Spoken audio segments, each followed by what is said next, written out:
Dans cette vidéo, je me suis dit que j'allais vous montrer comment créer une mémoire des traductions avec des champs prédéfinis, ce qui vous permettra au cours du processus de traduction, quand la mémoire vous propose un segment, de savoir d'où vient le texte, d'où vient ce segment déjà traduit, pour quel client il a été traduit, par qui il a été traduit, éventuellement par qui il a été révisé. Là, je me trouve sur la page d'accueil de Trados 2015. On va créer une mémoire en cliquant d'abord là en bas à gauche sur mémoire de traduction. Ensuite, on va cliquer sur nouveau, nouvelle mémoire de traduction. Là, une fenêtre va s'ouvrir. Je vais agrandir pour que vous puissiez voir un peu mieux. Et le système vous propose de donner un nom à cette mémoire. En général, moi, je nomme la mémoire de traduction en fonction de la langue source et la langue cible.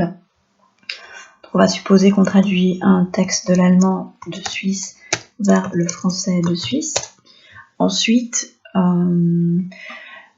si on a un traducteur indépendant, moi je conseillerais de créer une mémoire par client. Donc on pourrait appeler cette mémoire client 1, 2, 3.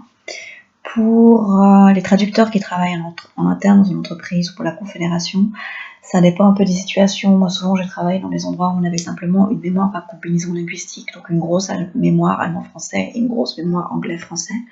Après, tout dépend des situations, ça peut valoir la peine de créer une mémoire par département ou une mémoire par équipe, si c'est une équipe qui donne régulièrement des mandats de traduction.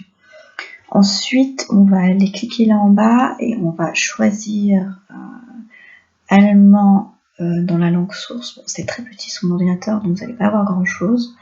Là, on voit que c'est allemand de Suisse vers le français de Suisse. Voilà. Et puis, étape plus intéressante encore, c'est la création des champs dont je vous ai parlé tout à l'heure. J'agrandis encore un peu la fenêtre.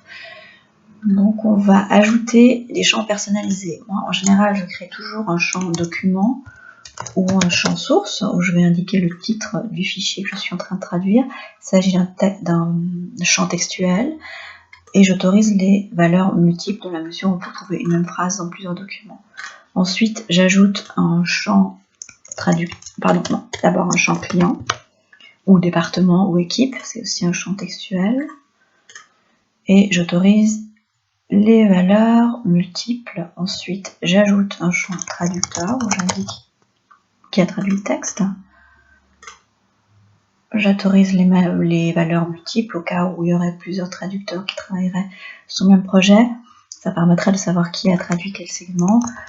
Ensuite, j'ajoute un champ relecteur ou réviseur. À nouveau, c'est un champ textuel. J'autorise les valeurs multiples.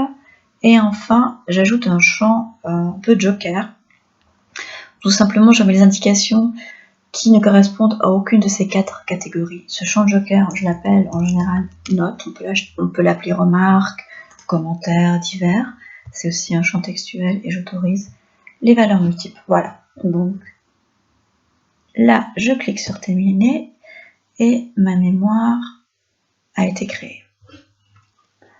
En principe, voilà, on la voit ici. Pour l'instant, elle est vide. Maintenant, je vais vous montrer comment, à quoi ressemble l'indication des champs une fois qu'on est en train de traduire un projet. Donc, j'ai créé un projet. Là, je vais vous montrer test pour qu'on puisse voir à quoi ça ressemble. Alors, on suppose qu'on est en train de traduire ce projet. Il y a des segments qui ont déjà été traduits dans le cadre d'un autre projet.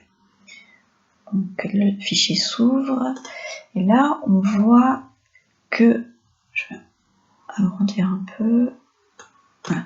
On voit que ce segment a déjà été traduit.